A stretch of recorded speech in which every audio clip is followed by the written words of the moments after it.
was selected for All-State. He's also in the Metropolitan Youth Orchestra and has had a lot of honors. So I hope you enjoy Andrew Liu on the violin.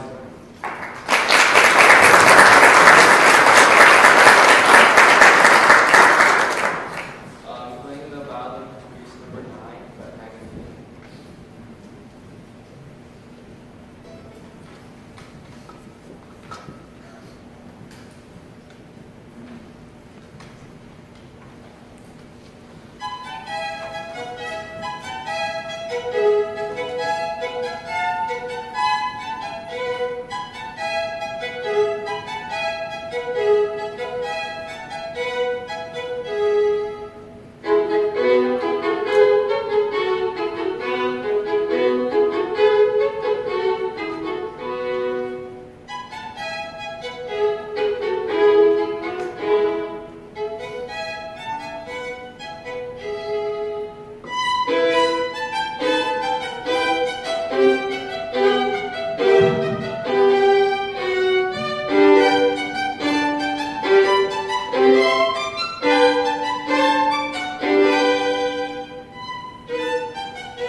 Here. He had to leave to get a flight. Dave, here. Mr. Greenstone. Here. Mrs. Dolly. Here. Mrs. Weisberg. Here. I'll make a motion to adopt for the adoption of the agenda November 15, 2016. Do I have a second? Mrs. Johnson, all in favor? 6-0. Thank you. And we will now have student and community comments. There is a dais and a microphone over to the side. And we would ask that anyone who wants to speak, please identify yourself for the record. And we do have a 3-minute limit. That's not personal. We have it at every meeting. Hi, Debbie Radinsky, Lauren Bass. We're parents from Salem and also Webster. It has come to our attention that students at the elementary school level who are not in the test score group will no longer be able to participate in the Math Olympiad. We both have fifth graders at Salem Elementary who excel at math. These kids were disappointed to find out that they will no longer be able to complete the Math Olympiad worksheet. They found this out not by a letter that was sent home or an email, but from students in TEP who told them that they are the only ones who will be afforded this opportunity. The implication being that they are not smart enough. Having two kids myself, one who was in the TEP core group and one who was not, I can tell you that they are both equally capable at math. Do we really want a system where only the students who are viewed as the brightest are given this opportunity? Should we squash the interest in math that could propel a student to pursue a math-based career when they're only in fifth grade by not exposing them? The truth is, I can speak for hours on the faults in the selection system for the TEP core group and how my son, who wasn't selected, exhibits the same interests, capabilities, and out-of-the-box thinking as my daughter. But today, I am only asking that the Math Olympiad not be taken away from those kids who have had the opportunity to participate in the past. Kudos to those board of ed in the district for adding more enrichment to the lower grades, but please don't do it at the expense of the older grades.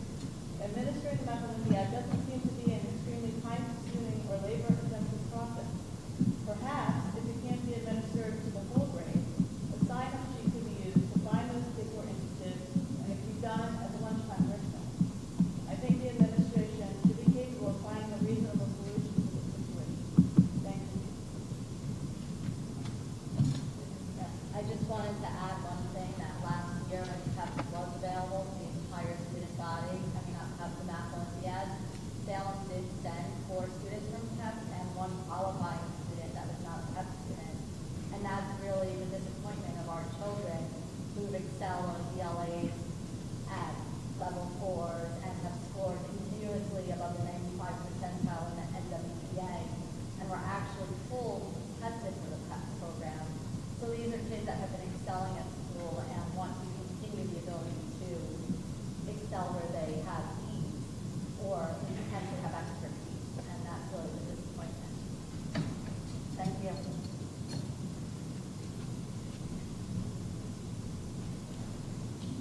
Good evening.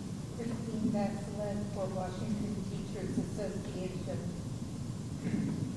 Today, November 15th, is School-Related Professional, SRP, Recognition Day.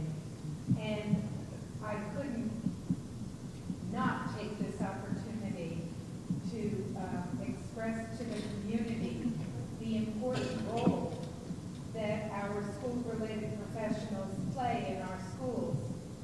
I often find it strange when we pick a day or a week to recognize those who make it possible to educate the children of Port Washington. Every single one, the bus drivers, the security guards, the secretaries, the paraprofessionals, the computer lab assistants, and if I left anyone out, I apologize. Every one of them contributes with the administration and with the teachers in delivering excellent education for Washington. It shouldn't be a day. It should be every day. Thank you.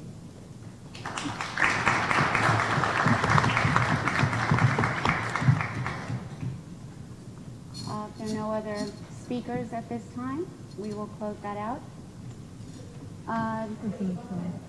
Please go ahead. I just wanted to say, my name is Michelle Whitman. I'm a parent in the district of parent to Meeting students. I'm also a literacy consultant here working in several districts throughout the island and New York City area. I just want to start with 2 quick points to make. The first is I want to say a heartfelt thank you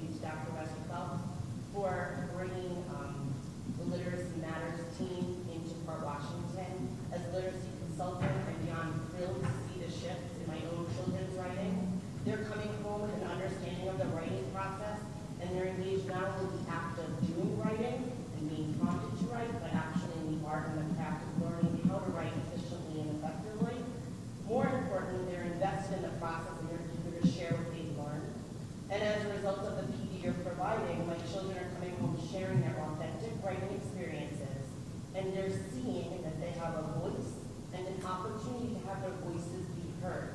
So I want to make sure you understand I'm very thankful. It's a lot of work on the teachers' parts. It's huge shifts in the curriculum here, and I'm greatly appreciative of that. On to the second point, with regards to authenticity and teaching children to have voices, I am very concerned as a parent in this community currently with regards to post-election stories that I'm hearing, whether it's the Yahoo parents group or Facebook groups.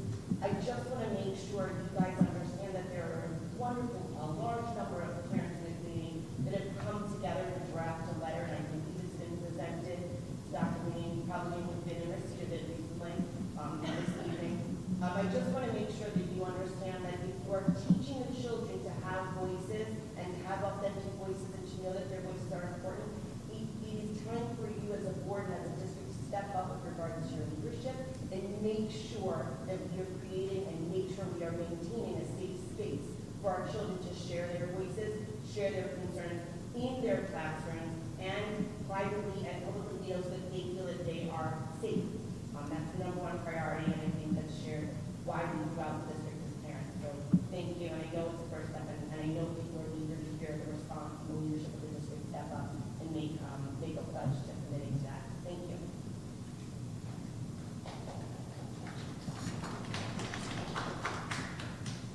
All right, I think we're closed now for community comments. I will move on to my statement this evening. We have heard a great deal about change lately. What needs to be changed, what will be changed, and the truth is, we just don't know a lot about what lies ahead right now. Change is one of the most difficult things for many people to face, and as our schools are the focal point of our community, we can understand that some may have questions about how things have been going. The questions right now seem to be based on bullying, so let me address it. Contrary to what has been going on with social media lately, there have been no additional reports of bullying in our schools recently. Our administration has investigated any alleged incidents, and they are unfounded so far. Unfortunately, social media tends to amplify speculation. We appreciate any efforts to reach out to us to assist or inquire about any children, and would equally appreciate people remembering that just because something is said, it doesn't make it true.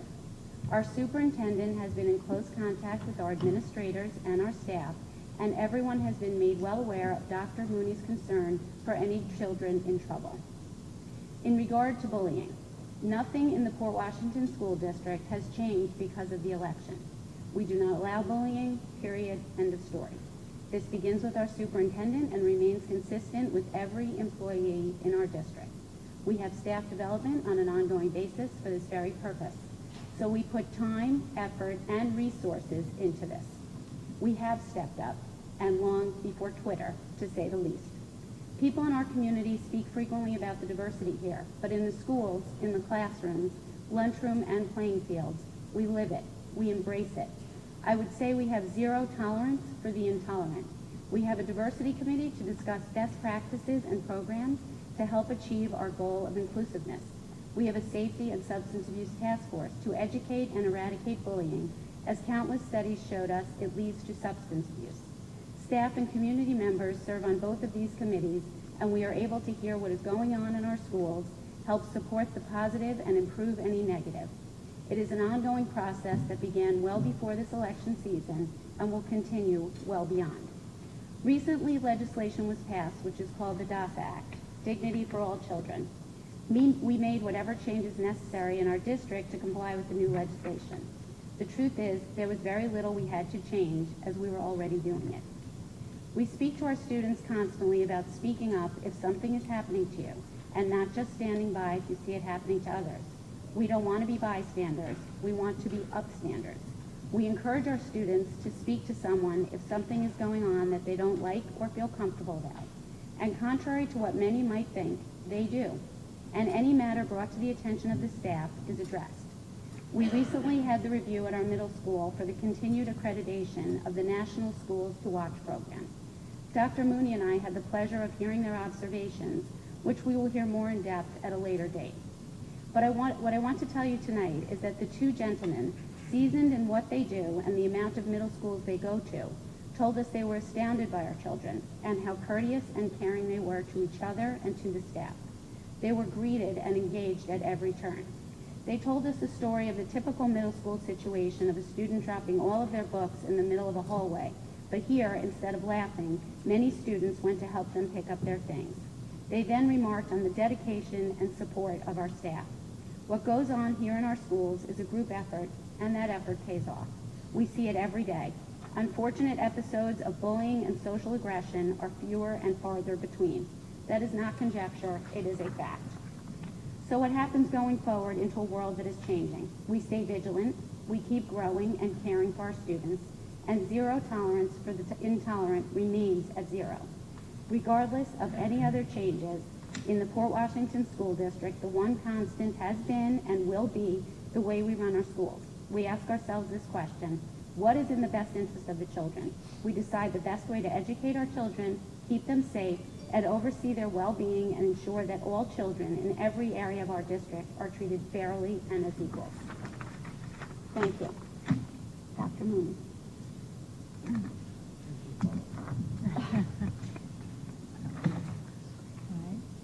I know Mrs. Sloan gave a very strong statement.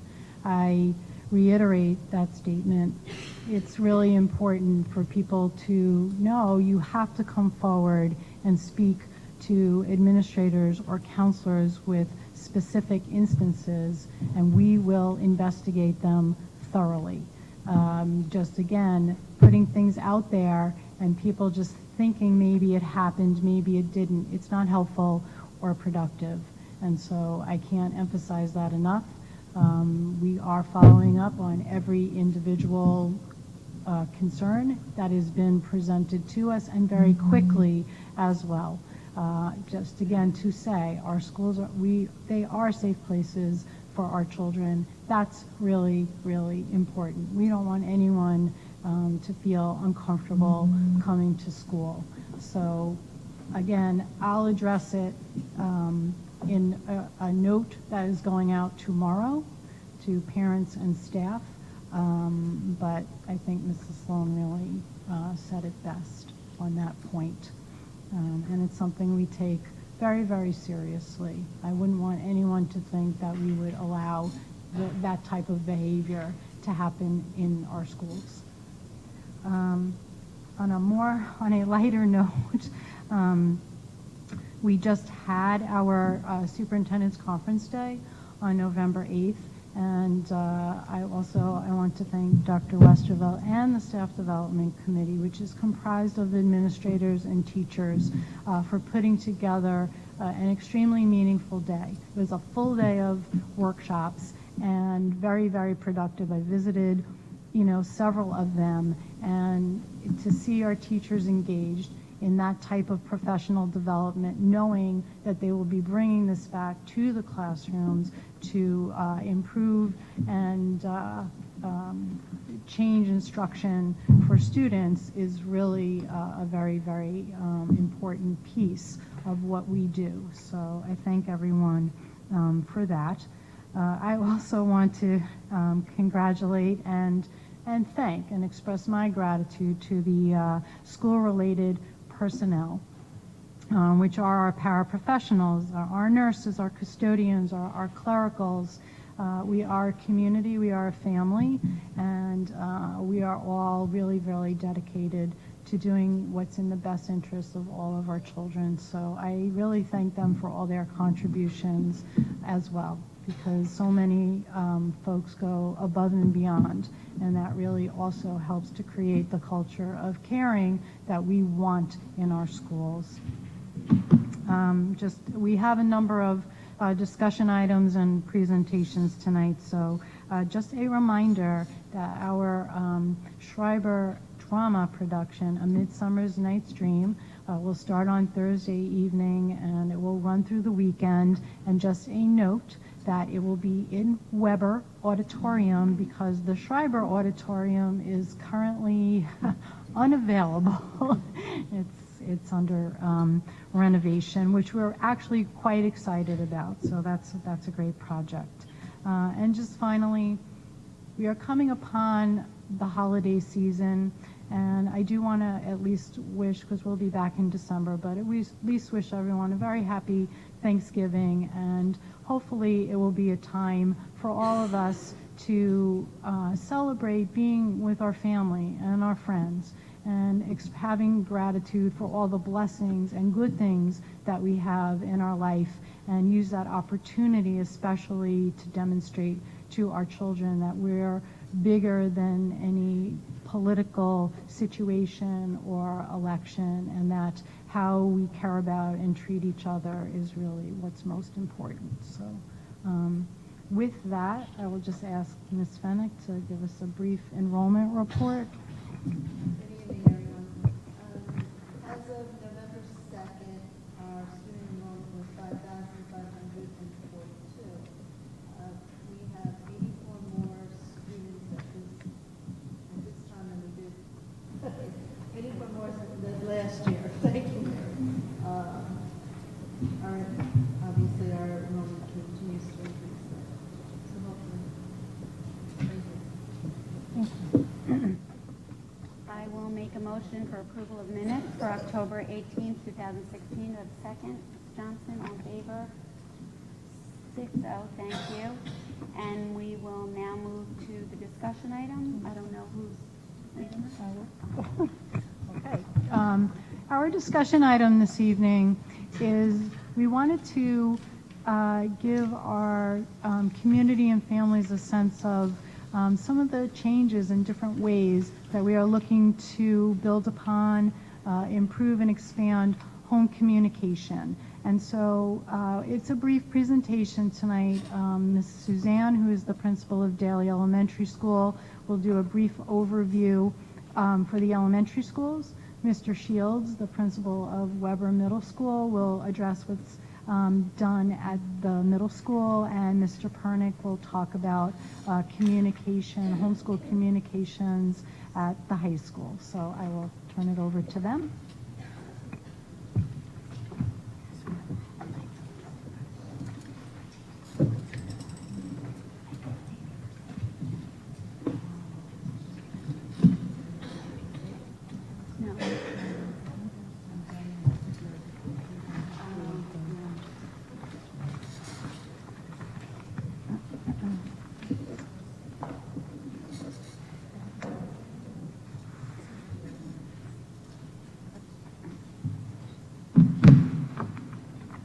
Hello?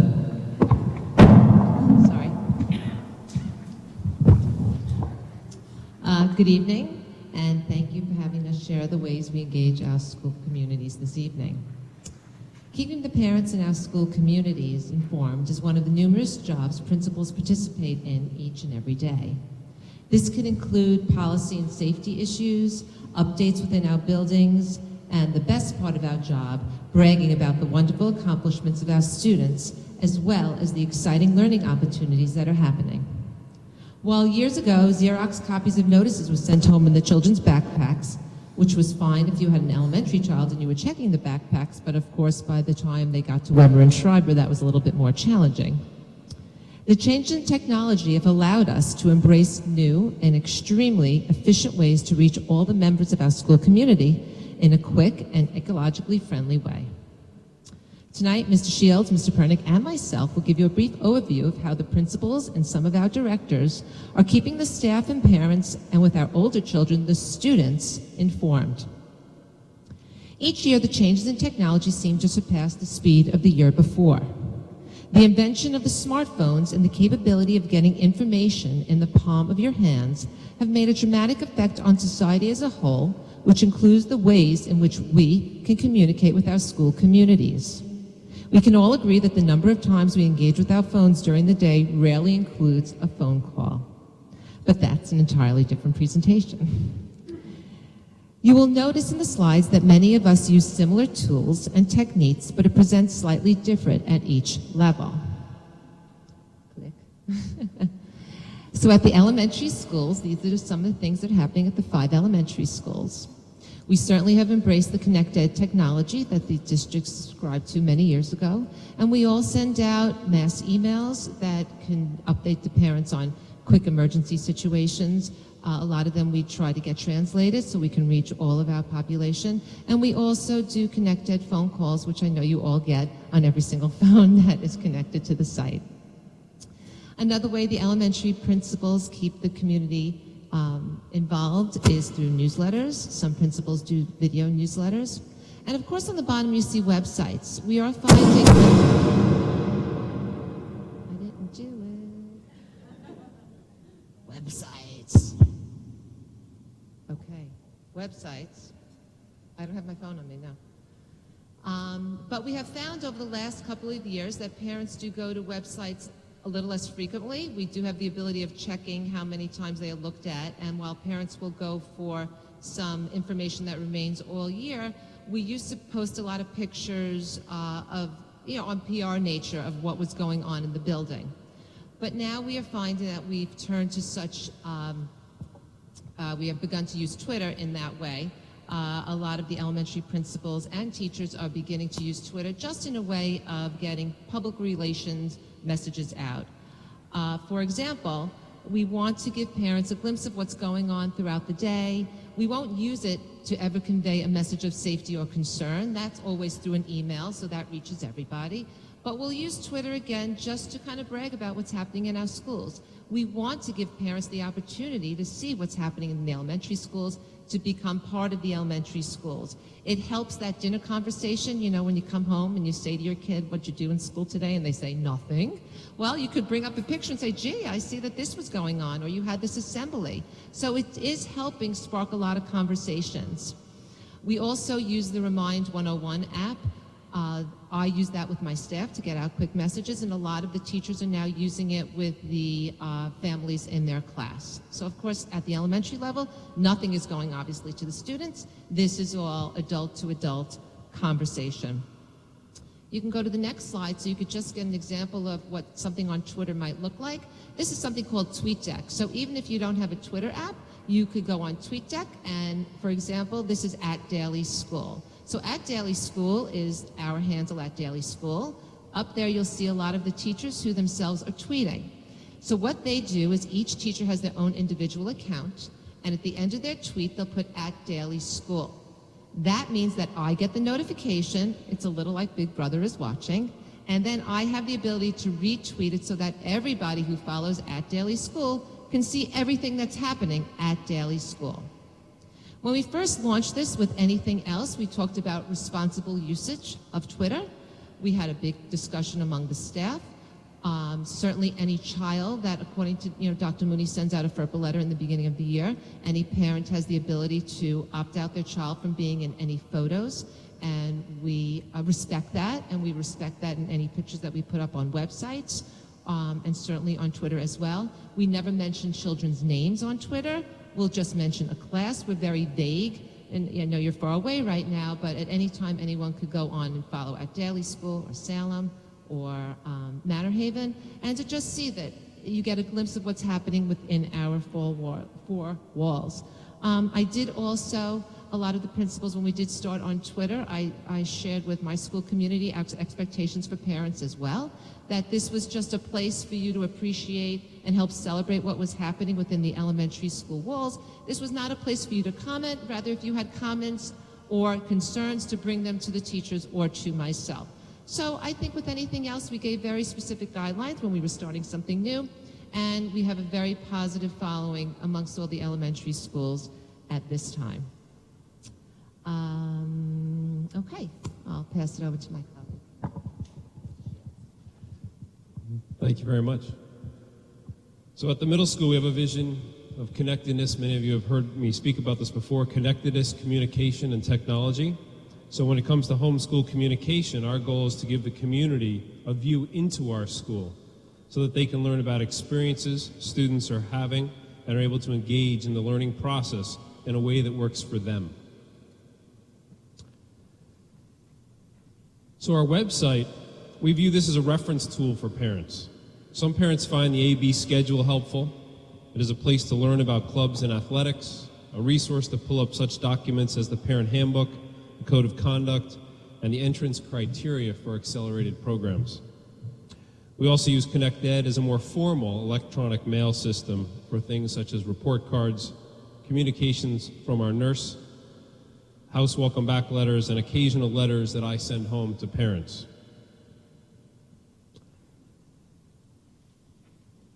So you'll see on the next screen that if you're looking for more real-time information, you may wish to follow us on Twitter. The assistant principals and I post things that happen in our everyday school life, and we retweet postings done by teachers on their own Twitter handles. Every Sunday evening, the Weber community also receives a weekly newsletter published by our HSA presidents. We see both of these forums as a way for us to get information out on all the wonderful things that are going on at Weber. And finally, I want to share with you that we have a number of different forums that there's a lot of communication going on by class. So for example, Remind 101 is a text-based program used by some teachers who send out reminders to students and parents who have chosen to sign up. Edmodo is an interactive online forum where teachers and students can have discussions for a specific class, and this is viewable by parents and students.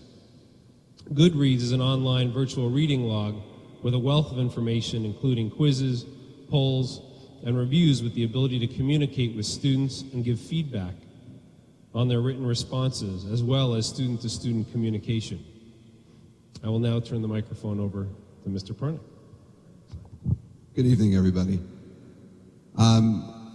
I hope by now you've gotten the idea that one of the most important words for us, and certainly at Schreiber High School and how we communicate, is purpose. Right? What are we trying to accomplish, and what tools are we going to use to do that? And at Schreiber, not only do we want to communicate with families and the community, but we also now introduce students into our regular communication. And so you see a variety of different methods of communication. I want to go through a few of them. Some are employed by people like me, so I'm a Twitter user. And the purpose behind that is to provide information not just to the community, but also for students, and to provide an opportunity for students to communicate directly with me, and to try to break down some of the walls that traditionally exist inside large high schools, to try to create more open and free communication. Want to make students and families feel comfortable and welcome here, whether it's in person or virtually. But it's also an opportunity for teachers to engage in finding ways to communicate with students, and in many cases, extend instructional time long after the bell has rung for the final period of the day. And so what we find is social media is an opportunity to meet students in a place that they're most comfortable. It is, after all, a place where they're spending a lot of their time, and if we can help model for them good, productive use, then we are hopefully doing more than merely engaging them in idle chatter.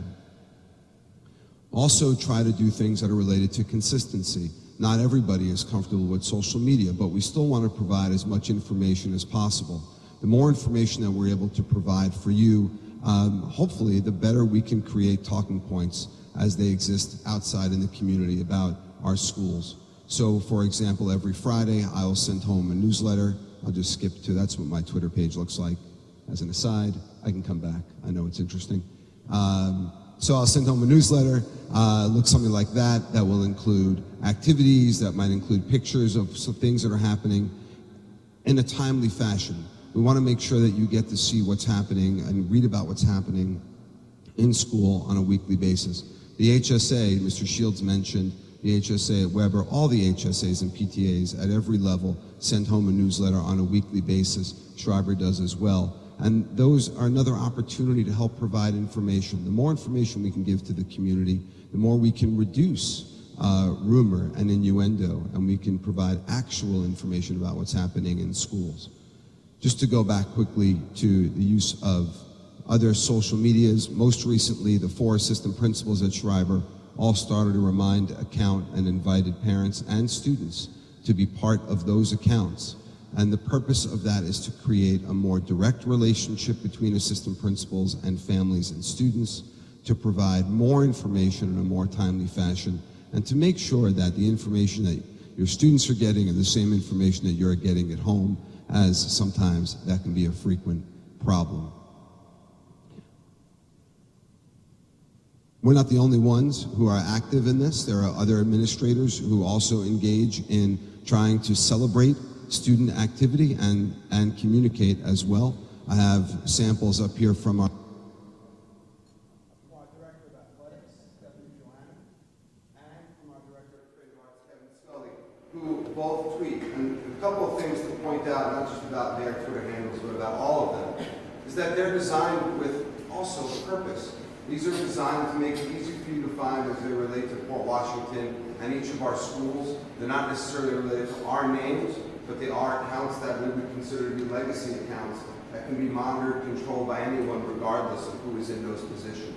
We want to be able to build something that is a history, and the internet is a wonderful place to hold those pieces. So it's more than just the principals, it's more than just the HSAs, it extends further out than that, all with the purpose of providing for the community as much information as possible about what's happening every day in your schools. Thank you very much.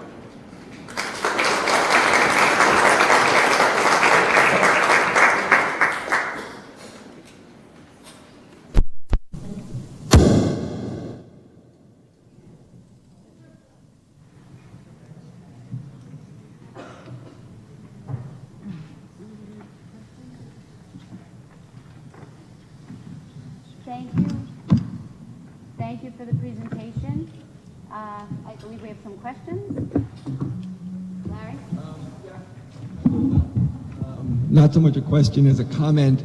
Just before you relegate the website to the dustbin of internet history, it is being modified, and and Ryan is working hard on that. And at some point, it will actually work on your phone.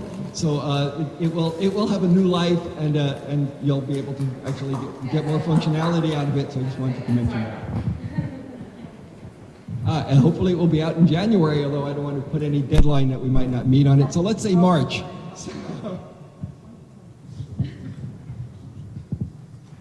Thank you for your presentation. I just actually had a couple questions, if you don't mind. The first one, which I found interestingly absent, or maybe you did mention it quickly, was Aspen. I know that we have that as also a portal for communication, but it didn't seem to really be part of your presentation, and I was just curious as to what your thoughts on that part was. Oh, I can answer. Yes, we do send messages. I connected at Aspen. I kind of use it interchangeably. I know that elementary principal and yeah. So we do send. We actually post my emails do come from Aspen directly. It's a little bit more accurate and user-friendly. So yeah, it is up there. So we do use it, and teachers do communicate with Aspen in a good manner. Can I just add that? So I agree with Mrs. Suzanne. So Aspen is a portal. It's a place to hold information and to allow parents and students and faculty to access it.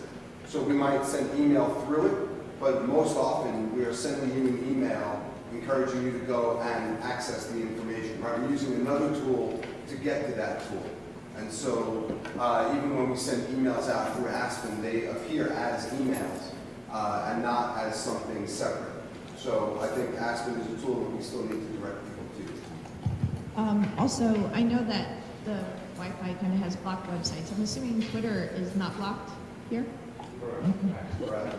And I was forwarded a survey from, I think it was Mineola School District, which actually polled the parents to find out how their communication was, and to kind of say, all right, where are we succeeding and where are we failing? And I was just curious, while you're gathering and doing some amazing things, which, as a tech person, I appreciate, did you survey parents at all, or groups of people? Do you look into that and follow up and see how all this stuff is working? And if not, are we thinking about doing that? A lot of this is new for us. Some it's like a year old or so. It's been really slow to come to this because we want to be very careful and we want to demonstrate responsibility with social media. We allow that for our students. So, you can tell a little bit on some of the accounts how much activity there is, and it's not, it may be picking up, the principals and directors can speak to that. I think part of tonight's presentation was also to make people aware that we are actually going into this area slowly, carefully, but so I think it's a little early to survey parents on the usage. You have to make people aware of it, and then, you know, but I'm sure there's interest in hearing from parents. We've also sought parent input into the website redesign, and that's being incorporated as well. So, I mean, as one that can see how easily a Facebook post can backfire, I certainly know that you go into it cautiously, but at the same time, like, I use Facebook more than Twitter, so tweeting 27 things doesn't help me if I'm on Facebook. So that's why I was just curious as to, you know, they say like Facebook's more the grandma and Twitter's more like the mom and Snapchat's more the kid. So it's like if we're, you know, where we are, you just need to make sure we're kind of working on the right population of people. So I'm not really a grandma, but I'm more a Facebook user. Thank you. Anyone else? Thank you again, and we look forward to the website. Whenever that is up and running, we will regroup and perhaps present a little bit more about that.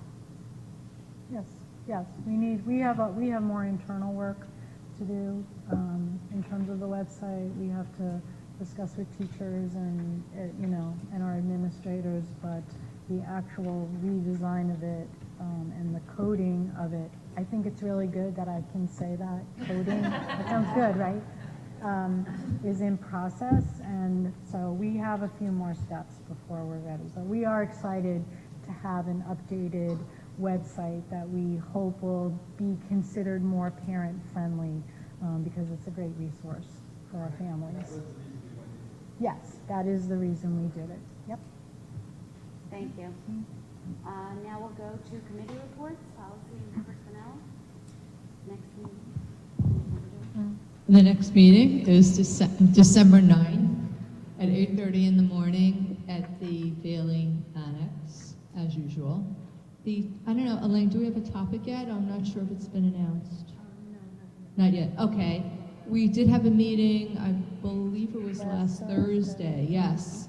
And not a whole lot of community members came, but we did have a interesting discussion, two discussions really. One of them was about the drone policy that we're in the middle of drafting, and it should, I guess, be on the agenda, the next agenda for first reading. And that's restricting the usage of drones over school property during school hours, as well as during school-related activities. And that's for security reasons and privacy reasons for the most part, and safety as well. The other topic was a very interesting and up to the moment, really, presentation by Mr. Pernick on transgender rights in the school district. And I don't know if the slides are available, going to be available on the website, but it was a very informative and very well worth reading and looking at if you were not able to attend the meeting. So thank you again, Mr. Perna, for that. And with that, I'm going to pass the mic on to Beth. Nope. Oh, there we go. We had a meeting last week. We discussed, we had a pretty in-depth presentation on the field usage and field plans for the 2 new fields that are being built with our athletic director, Stephanie Joannan. We also went over the safety plan for the auditorium construction here at Schreiber. It was good to hear that they have a very clear-cut plan on how to make sure that this all can happen during the school day and keep our students very safe. I think Mary has a couple more things to add, maybe just along the lines of some facilities updates and construction updates, but our next meeting is December 6th. The Guggenheim and Manor-Haven plans for the addition are moving forward. We're now at the stage where paperwork is with the National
interesting discussion on the mentoring program at Manor Haven.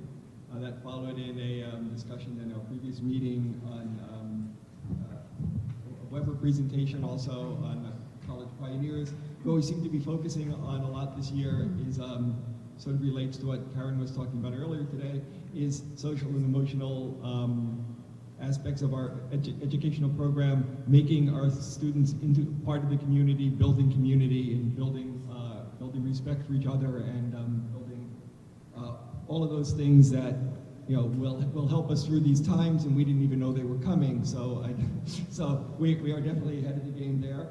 Our next meeting is going to be on December 2nd at 8:30 at the Daily Annex, and I know we had a little trouble with our scheduling, and I'm not sure if we have a topic at the moment or not.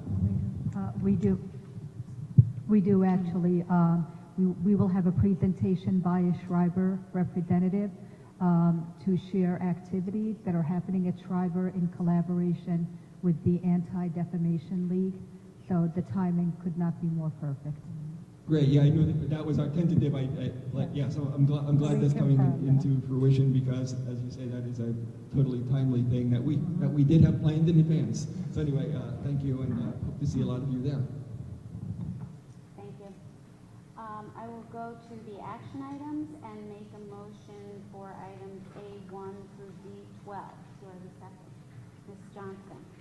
For discussion, I would just like to point out item A3, where we are once again proudly recognizing our veterans and approving a resolution on their behalf about a bill that Governor Cuomo has signed, and we're proud to be here to support them and proud they're part of our community.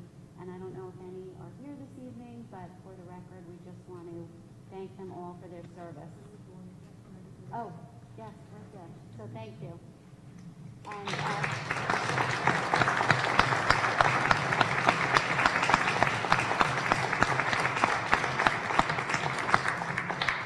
I'll now call the question. All in favor? 6-0. Thank you. And I would just like to thank, for the record, for their incredible and continued generosity to the school district, the Manor Haven Elementary School PTA, and the Salem Elementary School HSA. And now I will go to board policies that we have up tonight for adoption. Item policy 5140, entrance age, policy 6650, claims auditor. Do I have a second? Mrs. Johnson. All in favor? 6-0. Thank you. And we are approving for the first reading this evening policy 5110, elementary school attendance areas, and policy 1511, advertising in the school. Thank you. All of this is in the backup on the website for anyone who wants to look it up. And do we have anything for old business tonight? For new business, I just wanted to let Mrs. Callahan know that the board would like to, I think we have to tell you to put it forward to BOCES for our representative for the BOCES budget. It will be Mrs. Nadolny. Do you need further information from her? You can get it after the meeting. And we wanted to open the discussion this evening, but we are missing one of our board members, and we do think we might need some other information. But some community members have asked us to review, which I believe we have in the past, but we are happy to do it again, changing the evening of our meeting from Tuesday night to another night. And I think we need some information from administration, such as what that would entail for the school district, which we can have, for the next meeting, and how it would affect the administration and those that come. And we would love to hear more input from the community, other than the people that have already brought it to our attention, the parent groups, anyone that's here this evening. The people that do attend the meetings are the people that, would affect the most. I know a lot of things are already planned around having it for Tuesday evening. So if we discuss it at the next meeting and we do in fact want to change it, we'll still have time for next year. But I don't know if everyone is in agreement about that. So we can have information for the next meeting. Yes, sorry. The request is based on the fact that the Town of North Hempstead meetings are the same night, so there apparently are members of the community who would like to attend both meetings and are unable to do so. But there are unfortunately a lot of considerations in doing this. We've had the meetings on Tuesday nights for a long time, so we need to have more information. And one possibility is potentially coordinating so that, we have 2 meetings a month and they have 2 meetings a month, I believe. So alternate, trying to be more aware of when their meetings are and coordinating the schedule better if that's possible. And that's it. I don't know if you can. Okay, any other new business? Yeah. The Legislative and Government Relations Committee has been working and meeting with our candidates and now whom are elected officials, and we were going to send them a letter congratulating them and inviting them to participate with us in whatever way is comfortable. And we were, as a committee, we sort of agreed on it, but what we'd like to do is wonder whether we can include the entire school board in the letter, so I thought I would just pass that along now and see if there's a consensus I think, is anyone opposed to that? You guys are on the committee, so are we opposed to that? No. We're the only ones not on the committee, you and I. I'm not opposed. Okay, we're good. Oh, Beth, you're I'm not opposed. Okay, I'm good. okay, good. And I think Alan will be fine with it. But we're concerned with Jessica. Thank you. Thank you. And now we have another opportunity for the community to be heard. Anyone wants to be heard?